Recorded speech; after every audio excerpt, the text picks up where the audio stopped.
Bonjour tout le monde, c'est Margot, j'espère que vous allez bien, perso moi ça va. J'espère que vous allez bien, perso moi ça va.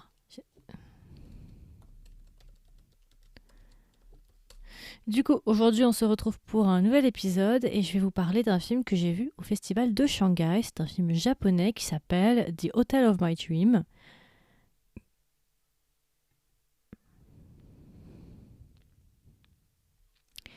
et qui est du coup un film qui date de décembre 2024 et qui fait 98 minutes. Le réalisateur c'est Yukihiko Tsutsumi. Euh,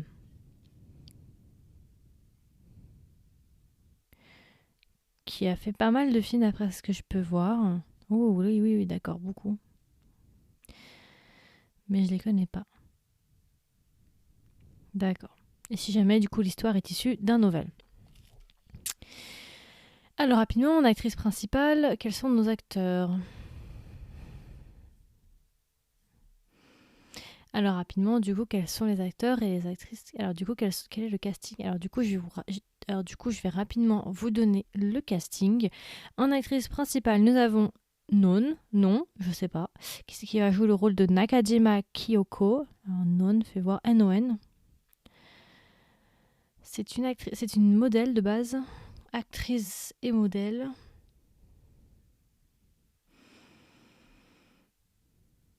Elle avait joué Ama-chan 2013.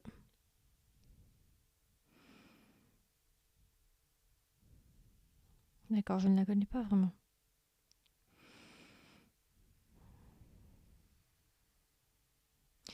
Ribbon 2022. Ensuite, nous avons Tamata Kei. Pareil, je le connais pas. Et Takito Kenichi.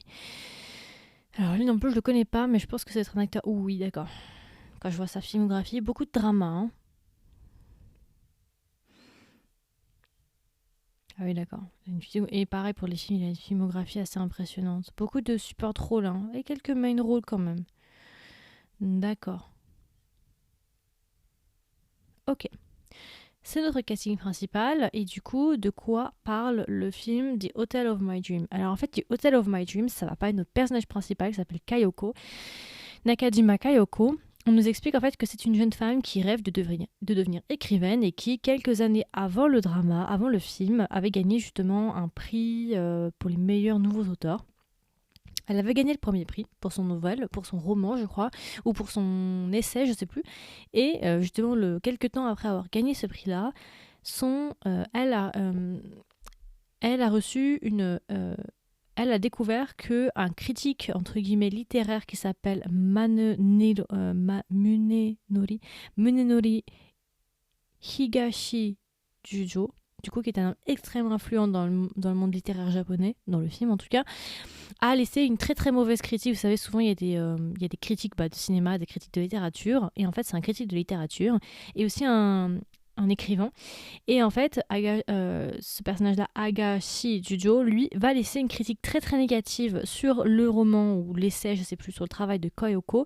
Et à partir de là, justement, Kayoko, elle va un petit peu se faire mettre dans une liste noire, entre guillemets, et plus personne ne va s'intéresser à ses projets, alors que même qu'elle était justement bah, une écrivaine avec du potentiel. Et du coup, elle va passer je crois plus d'un an ou deux en se faisant justement refuser sans recevoir aucune offre justement de la part de maison d'édition pour travailler avec elle. À partir de là, elle va rencontrer le chemin de Endo Michio qui est lui du coup un qui travaille dans une maison d'édition et qui va devenir son agent. Et à partir de là, justement, il va lui proposer de l'aider afin qu'elle puisse écrire son premier roman. Et au début du film, il va l'emmener dans un lieu il va l'emmener dans un endroit assez connu dans le milieu des écrivains, en tout cas dans le film. C'est un hôtel, et cet hôtel-là, en fait, il a la réputation d'avoir accueilli beaucoup de romanciers, d'écrivains très très connus, et c'est un endroit qui est, entre guillemets, assez propice justement pour créer des œuvres.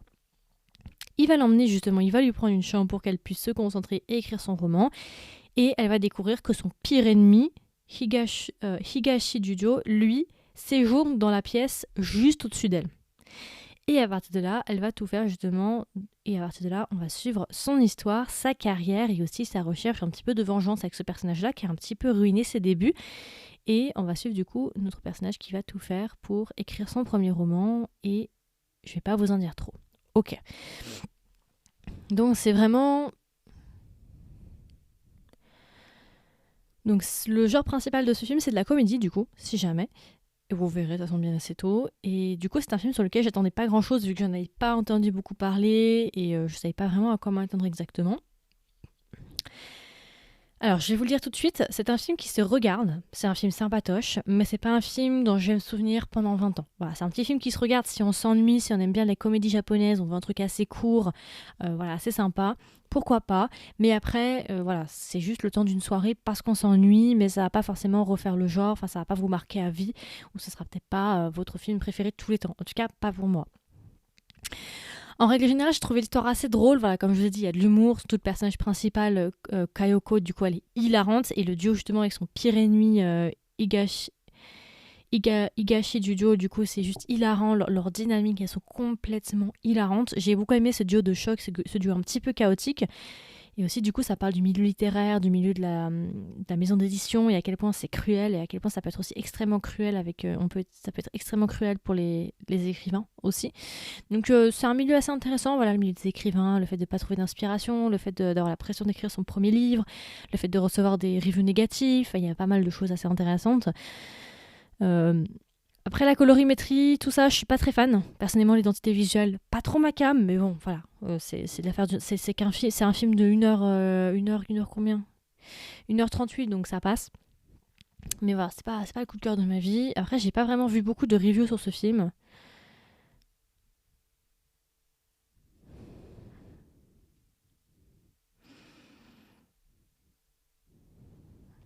Mais voilà.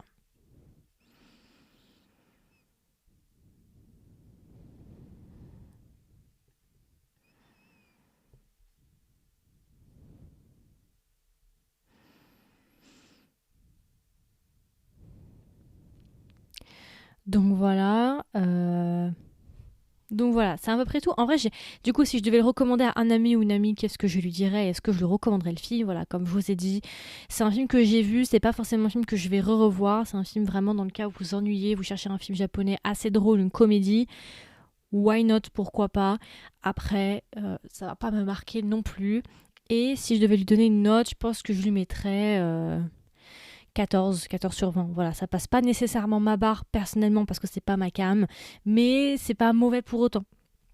C'est juste assez, voilà, c'est juste, c'est un film, voilà, qui passe, c'est un film un peu passe-partout. C'est un film qui peut peut-être plaire pour se mettre sous la dent quelque chose, mais ça va pas être un film non plus, voilà, qui fait partie des meilleurs films de 2024 ou 2025, etc., etc.